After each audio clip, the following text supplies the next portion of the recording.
வெற்றிவேல் முருகனுக்கு, வீரவேல் முருகனுக்கு.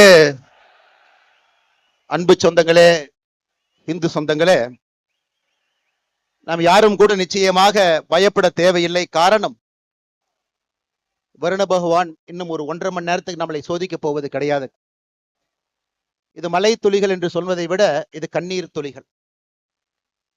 மேலே இருந்து பார்த்து கொண்டிருக்கக்கூடிய நம்முடைய மூத்த தலைவர்கள், தானலிங்க நாடார் ஐயாவுடைய கண்ணீர் துளி, வீரத்துறவி ராமகோபாலன் ஐயாவுடைய கண்ணீர் துளி, இதே மண்ணில தன்னுடைய சித்தாந்தத்திற்காக மதத்திற்காக வெட்டி சாய்க்கப்பட்ட ராஜகோபால் ஐயாவுடைய கண்ணீர் துளி, நான் சார்ந்திருக்கக்கூடிய பாரதிய ஜனதா கட்சியினுடைய மூத்த தலைவர்கள் ஆடிட்டர் ரமேஷ் அவர்கள், எத்தனையோ மனிதர்கள் வெட்டி சாய்க்கப்பட்டிருக்கின்றார்கள், அவர்களுடைய கண்ணீர் துளி, அருமை சகோதரர் சசிகுமார் அவர்கள் உள்ளிட்ட இந்த இயக்கத்திற்கு கடைக்கோடி தொண்டர்களாக ஒரு சித்தாந்தத்தை தாங்கி பிடித்து அந்நிய சக்திகளால் வெட்டி யாரெல்லாம் படுகொலை செய்யப்பட்டார்களோ எல்லோருடைய கண்ணீர் துளியை நாம் பார்த்து கொண்டிருக்கின்றோம்.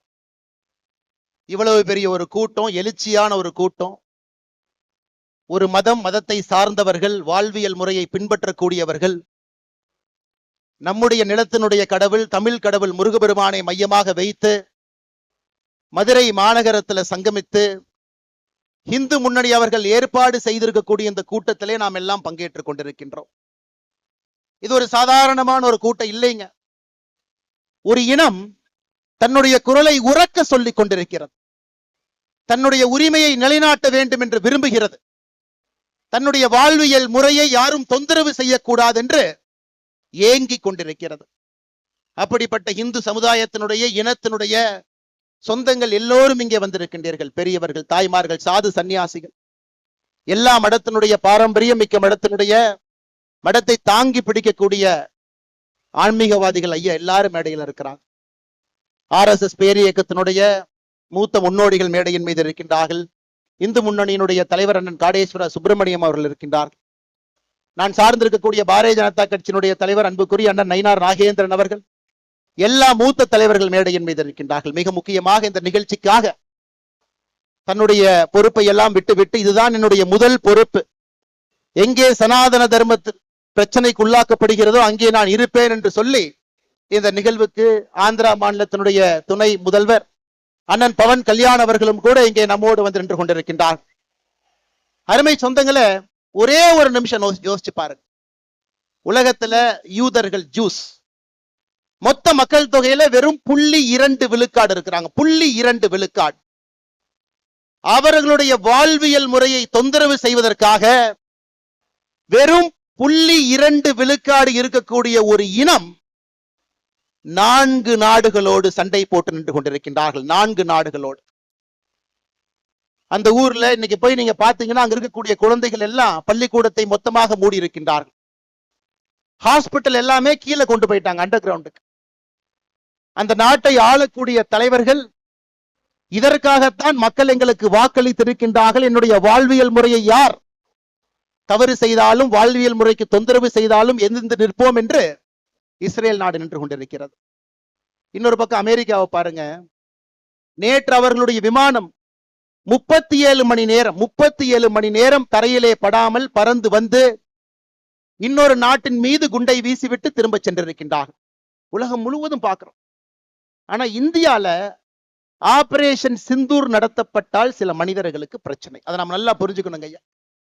எதற்காக இந்த இனம் இங்கே ஒன்றாக நிற்கிறது, எதற்காக அதனுடைய குரல் உரக்க கேட்கப்பட வேண்டும் என்று இருந்தால், நம்ம ஊர்ல மட்டும்தான் நம்முடைய வாழ்வியல் முறையை தொந்தரவு செய்து ஏப்ரல் 22ஆம் தேதி பெஹல்காம்ல நீ எந்த வாழ்வியல் முறையை பின்பற்றுகின்றாய், நீ இந்து மதமா என்கின்ற ஒரே காரணத்திற்காக 26 மனிதர்களை தனித்தனியாக நிறுத்தி நெத்தி புட்டிலே சுற்று கொண்டு விட்டு இந்த மதம் இருக்கக்கூடாது என்று ஒருவர் நினைக்கின்றார். பதிலுக்கு பதிலாக எல்லை தாண்டி அந்த பயங்கரவாத நாட்டுக்குள்ள நம்ம போயிட்டு வரும் பொழுது மட்டும்தான் நம்முடைய நாட்டுல சில பேருக்கு பிரச்சனை. நன்றாக உணர்ந்து கொள்ள வேண்டும், நன்றாக உணர்ந்து கொள்ள வேண்டும். இஸ்ரேல் எப்படி நிக்கிறான் பாருங்க, அமெரிக்காக்காரர் எப்படி நிக்கிறான் பாருங்க. இன்னைக்கு இந்தியர்கள் முதலாக நாம் பார்க்கின்றோம், நம்முடைய கண் முன்னால் நாம வாழக்கூடிய சம காலகட்டத்துல நாமும் எழுந்து நிற்கின்றோம். என்னுடைய வாழ்வியல் முறைக்கு பிரச்சனை வந்தால் எழுந்து நிற்பேன், திருப்பி அடிப்பேன். அன்பு சொந்தங்களே, அதற்காகத்தான் இந்த மதுரையில முருகபெருமானுடைய மாநாடு நடந்து கொண்டிருக்கிறது. காரணம், இந்துக்களை பொறுத்தவரை சின்னதாக யாராவது தொந்தரவு பண்ணா நம்ம பெருசா கண்டுக்க மாட்டோம், பரவாயில்ல மன்னிச்சு போயிரும்.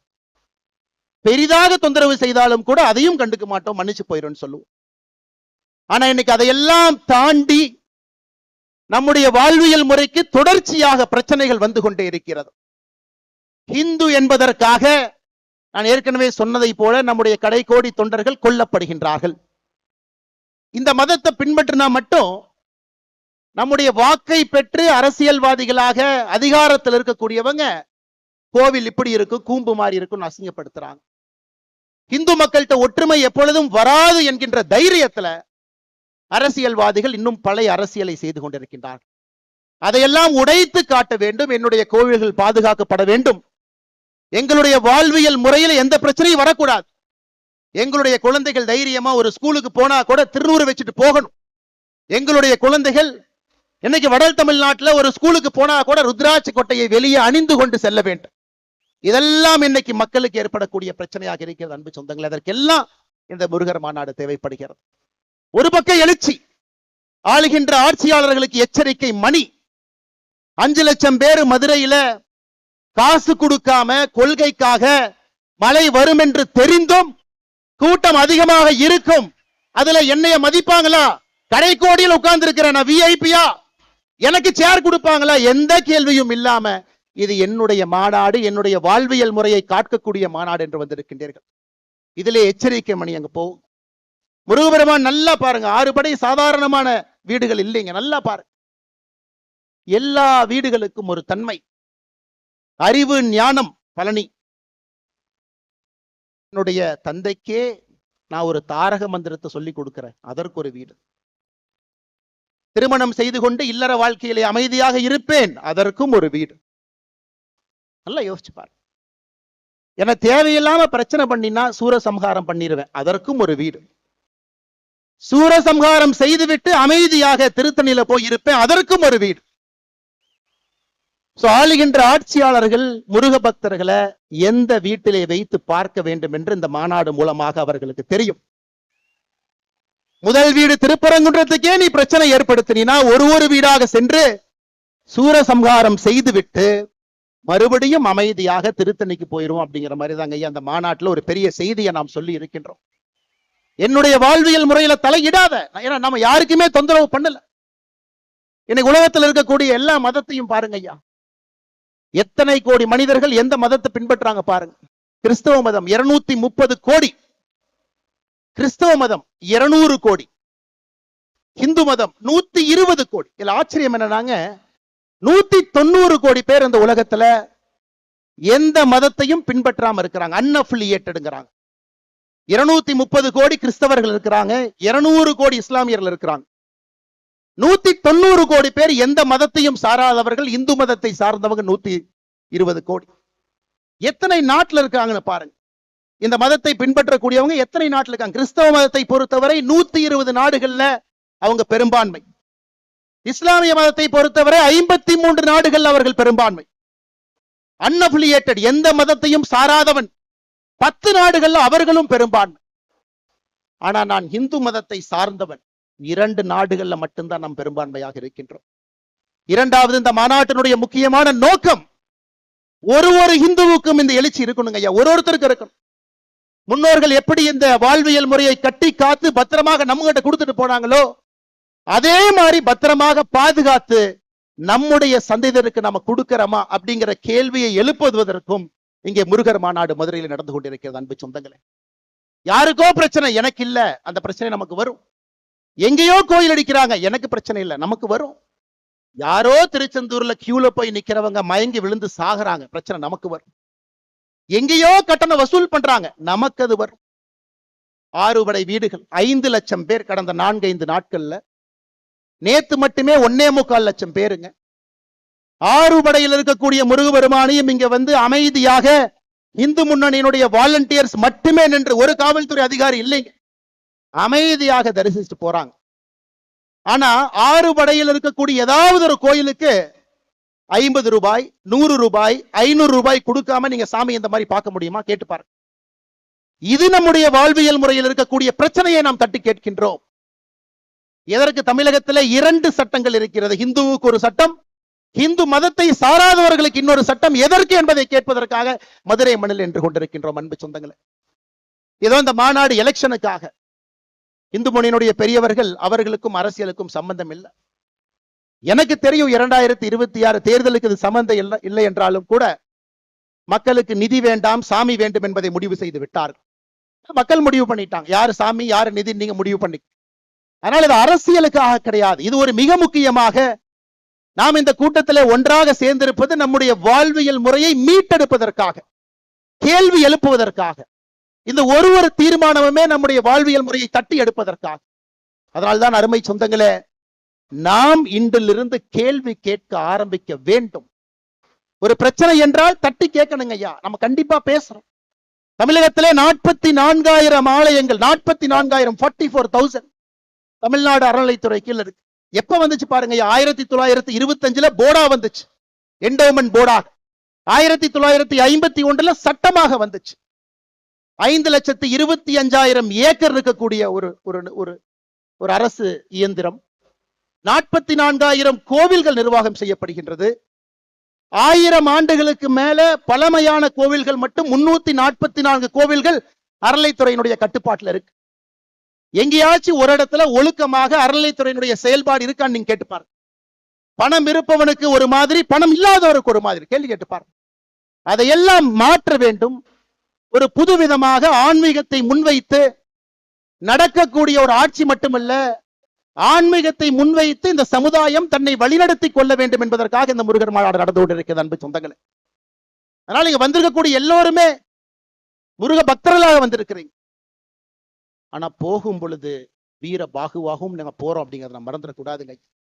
இந்த மதுரை மண்ணிலிருந்து திரும்பி செல்லும் பொழுது நமக்கு அந்த உணர்வு வேண்டும்.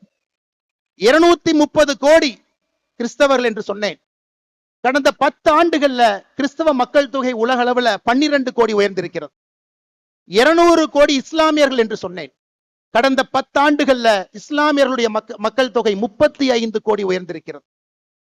2050 முடியும் பொழுது, 55 முடியும் பொழுது இந்த உலகம் இஸ்லாமியர்கள் பெரும்பான்மையாக இருக்கக்கூடிய உலகமாக, இன்னைக்கு இருக்கக்கூடிய இதே நேர்கோட்டு பாதையில போனா இஸ்லாமியர்கள் பெரும்பான்மையாக இருக்கக்கூடிய உலகமாக 2055 மாற இருக்கிறது.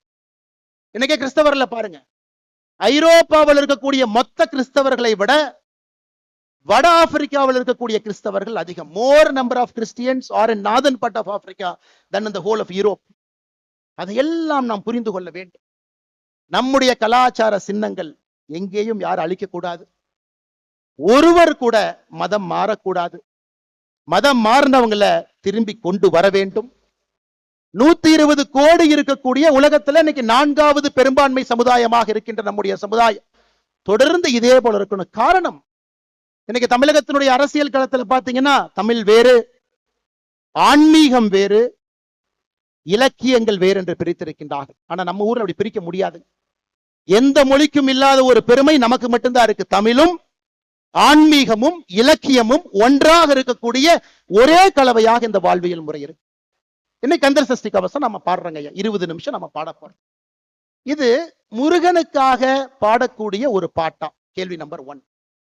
இல்ல இது ஒரு மந்திர நூலா? இந்த நூலுக்குள்ள ஒரு மந்திரம் இருக்கு, சில பேர் அதையும் சொல்றாங்க. அதையெல்லாம் தாண்டி கந்த சஷ்டி கவசத்தை மட்டும் பாடினீங்கன்னா போதும், இருக்கக்கூடிய எல்லா பிரச்சனைகளும் காணாம போயிடும். இது 3 விதமாக இலக்கியமாக பார்க்கின்றார்கள், பக்தியாக பார்க்கிறாங்க, ஆன்மீகமா பார்க்கிறாங்க. கந்த சஷ்டி கவசம். கந்தங்கிறது என்னங்க ஐயா? நம்முடைய தொப்புள் கொடி எங்க இருக்கோ அங்கே இருந்து 2 இன்ச் கீழே வந்தீங்கன்னா நாபி கமலம் இருக்குங்க. உடம்பிலே சில இடத்துல மட்டும்தான் நம்முடைய நர்வஸ் சிஸ்டம் அங்க மட்டும்தான் போய் எண்ட் ஆகுதுங்க ஐயா, பாதங்கள்ல கைகள்ல. அதே போல தொப்புளுக்கு கீழே 2 இன்ச்ல அது போய் நிக்குது. அதை பழைய தமிழ்ல 18ஆம் நூற்றாண்டுல சென்னி மலையில இந்த நூலை முதலாக சுப்பிரமணிய சாமிக்கு முன்னாடி ஏற்றிய பொழுது தேவராய சுவாமிகள் அவர்கள் கந்த என்று குறிப்பிட்டது நம்முடைய தொப்புள் கொடிக்கு கீழே இருக்கக்கூடிய 2 இன்ச் பகுதியில் இருக்கக்கூடிய பகுதி. சஷ்டி. இன்னைக்கு சஷ்டி ஒரு நாளாக கொண்டாடுகின்றோம். ஆனா பழைய தமிழ்ல சஷ்டி என்றால் அது சட்டி. எப்படி அந்த தொப்புள் கொடிக்கு 2 இன்ச்சுக்கு கீழே உள்ள பாத்தீங்கன்னா அந்த பகுதி சட்டி போல இருக்கும். கந்த சஷ்டி கவசம் அப்படின்னா தொப்புள் கொடிக்கு 2 இன்ச்சுக்கு கீழே இருக்கக்கூடிய சட்டி போன்ற அந்த பகுதியை பாதுகாப்பதற்காக பாடப்பட்ட ஒரு பாடலை கந்த சஷ்டி கவசம்னு சொல்றோம். இது இன்னொரு விதத்துல பாருங்க, சட்டியில் இருந்தா தான் அகப்பையில வரும், சஷ்டியில் இருந்தால் தான் அகைப்பையில் வரும். சஷ்டியில விரதம் இருக்கிறீங்கன்னா அகைப்பையில உயிர் உண்டாகும் என்பதற்காக சொல்லப்பட்டது. இந்த முழு கந்த சஷ்டி கவசத்துல அவ்வளவு சயின்ஸ் இருக்குதுங்க. இன்னைக்கு விஞ்ஞானத்திற்கு என்னவெல்லாம் தேவையோ எல்லா கந்த சஷ்டி கவசத்துல இருக்கு. அதனால்தான் நம்மை வாழ்வியல் நெறி என்று சொல்லுகின்றோம். தமிழ் மொழியிலே ஆன்மீகமும் அறிவியலும் கலந்திருக்கிறது என்று சொல்லுகின்றோம். இந்த மொழியை பிரிச்சு பார்க்க முடியாது. அதை திரும்ப எப்ப நம்ம மையப்பகுதி கொண்டு வர போகின்றோம்? ஒரு கந்த சஷ்டி கவசத்திலிருந்து ஆரம்பிச்சு ஒரு விஷயம் நாம் பேசலாங்க ஐயா, ஒரு விஷயம். அன்பு சொந்தங்களே, இன்று நாம் பாடக்கூடிய கந்த சஷ்டி கவசத்தை முழுமையாக நாம் பாடுவோம். சஷ்டி ஒரு நாள்லையும் முருகன் கோவில்ல வரும்பொழுதெல்லாம் கந்த சஷ்டி கவசத்தை பாடுவோம். அதையெல்லாம் தாண்டி இங்க இருக்கக்கூடிய மனிதர்களுக்கு பெரிய வேலை இருக்குதுங்க. வட இந்தியாவுக்கு போனீங்கன்னா மகா புராணங்கள் என்று சொல்லுவார்கள். 18 மகா புராணங்கள் இருக்கு. ஏன்னா தமிழ்நாட்டில் அரசியல்வாதிகள் அப்படியே பிரிச்சுட்டு போயிடுவாங்க. முருகன் வந்து தமிழ் கடவுள் மட்டும்தான். முருகன் வந்து வட இந்தியால யாருக்குமே முருகனை தெரியாது. வட இந்தியாவில் இருக்கக்கூடிய மகா புராணத்தை எடுத்துக்கிட்டீங்கன்னா 18 மகா புராணமும் சேர்ந்து 95,000 ஸ்லோகன் இருக்கு. ஆனா ஒரே ஒரு ஸ்கந்த புராணத்துல மட்டும் 1,00,000 ஸ்லோகன் இருக்கு. ஸ்கந்த புராணம் எப்ப வந்துச்சு? அதை கண்டுபிடிச்சது ஆங்கிலேயன். கேம்பிரிட்ஜ் பல்கலைக்கழகத்தில் இருக்கக்கூடிய செசில் பெண்டால் 1898 நேபாள ஓலைச்சுவடைகளை கண்டுபிடித்து இதுதான் ஸ்கந்த புராணம் கண்டுபிடிச்சாங்க. ஆனா இன்னைக்கு அவர் கண்டுபிடித்தது வெறும் 81,000 ஓலைச்சுவடிகள் தான், ஸ்லோகங்கள் தான். அப்படி என்றால் அவ்வளவு விஷயம் இருக்குதுங்க, அவ்வளவு விஷயங்கள் இருக்கு. நிறைய நாம் என்ன கண்டுபிடிக்கணும். ஆட்சியாளர்கள் அதற்காக நிதி கொடுக்கணும். நம்முடைய பண்டைய தமிழ் நாகரிகம், கலாச்சாரம், வழிபாடு எல்லாத்தையும் தேடி தேடி படிக்கணும். ஏன்னா இன்றைய காலகட்டத்திற்கு தேவையான எல்லா பிரச்சனைகளுக்கான தீர்வு அதில் இருக்குதுங்க ஐயா. ஒரே ஒரு உதாரணம் இன்னைக்கு நாம சொல்றோங்க ஐயா. இன்னைக்கு நாம சொல்ற திருப்புகளே பாத்தீங்கன்னா அதிர்ஷ்டவசமாகத்தாங்க ஐயா அச்சுக்கு வந்துச்சு. 2 உதாரணத்தை மட்டும் தான் நான் கொடுக்குறேங்க. 1871 கடலூர் கோர்ட்ல சண்டை போட்டுக்கிறாங்க சிதம்பரம் கோவிலுடைய தீட்சிதாரும் ஆங்கிலேயர்கள். அன்னைக்கும் தீட்சிதார்கள் சொல்றாங்க இந்த கோவில்ல வழிபடுற உரிமை எங்களுக்கு மட்டும்தான் இருக்கு. வெள்ளக்கார ஜட்ஜு சொல்றாரு, எப்படி வழிபடுவீங்க, பாடி காட்டுங்க அப்படின்னு. தீட்சிதார்கள் பாட ஆரம்பிக்கின்றார்கள். அந்த கோவில்ல டைப்பிஸ்ட் தட்டச்சிரா சுப்பிரமணிய பிள்ளைன்னு ஒருத்தர் இருக்கார். அருமையா இருக்கே இந்த பாட்டு. தீட்சிதாரை தனியா கூப்பிட்டு, ஐயா ஒரு பாட்டு பாடுறீங்க, என்னங்க ஐயான்னு கேட்கிறாங்க. ஐயா இதுதாங்க ஐயா திருப்புகழ் அப்படிங்கிறாங்க. 5 ஆண்டுகளாக 5 நூற்றாண்டுகளாக 13ஆம் நூற்றாண்டிலிருந்து வார்த்தையாக இல்லாமல் வெறும் வாயிலே பாடிக்கொண்டிருக்கிறார்.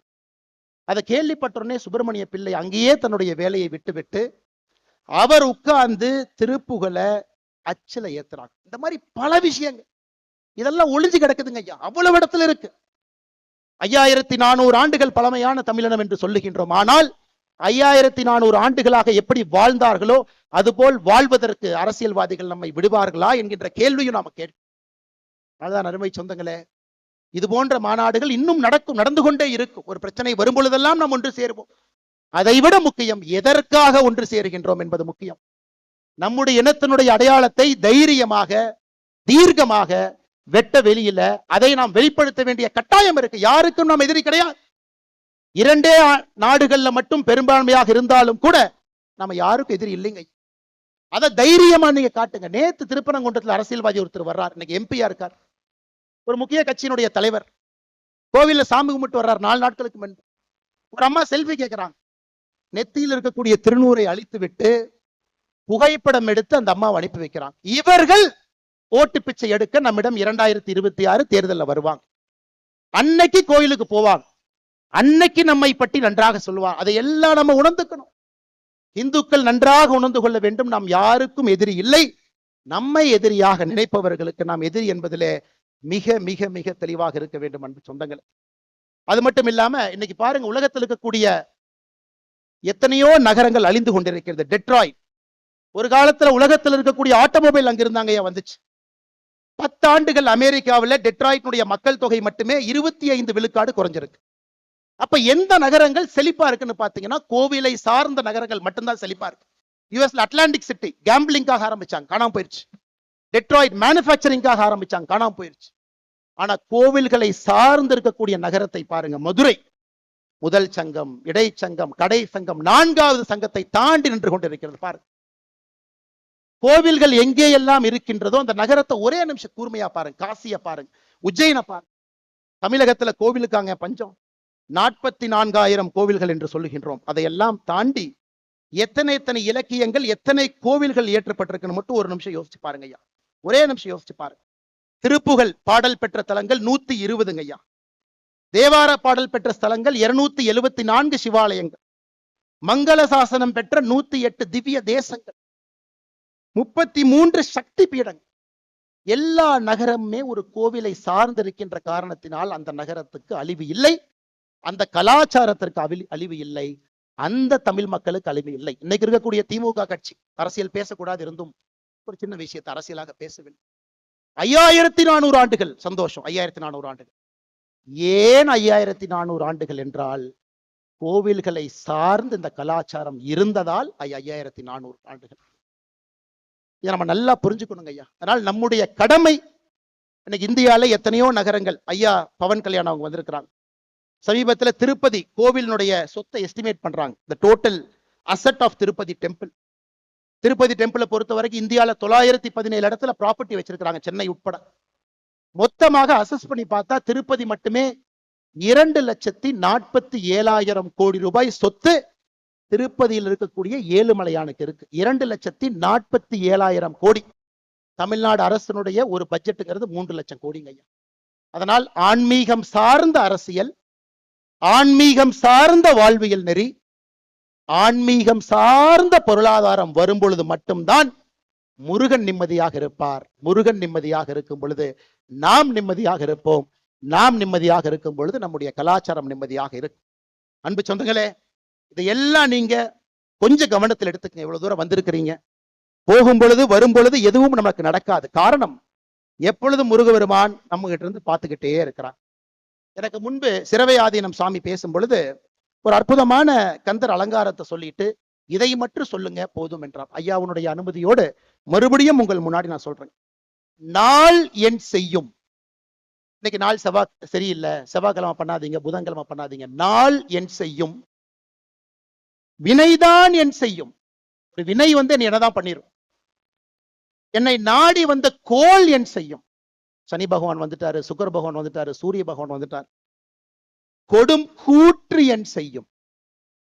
நாள் என் செய்யும், வினைதான் என் செய்யும், என்னை நாடி வந்த கோள் என் செய்யும், கொடும் கூற்று என் செய்யும்.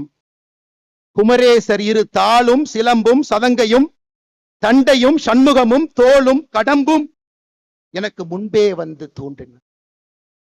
இது நம்முடைய கந்தர் அலங்காரத்துக்கு அருணகிரிநாதர் சுவாமிகள் சொன்னது. எப்பொழுதுமே ஆண்டவன் நம்மோடு இருக்கின்றான், நம்மை பாதுகாத்துக் கொண்டிருக்கின்றார். எப்பொழுதும் நம்முடைய வாழ்வு சிறப்பாக இருக்கும்.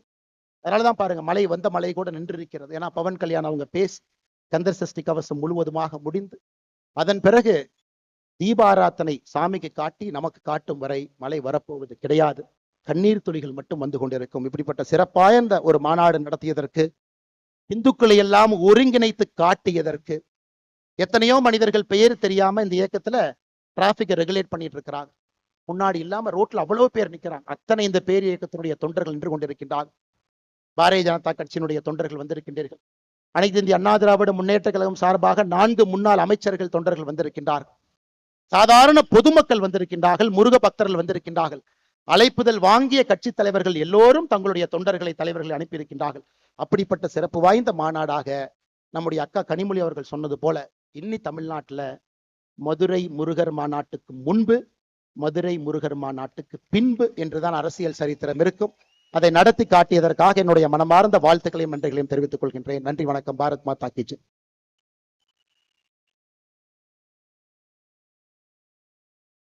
அற்புதமான உரையை வழங்கி சென்றிருக்கிறார்.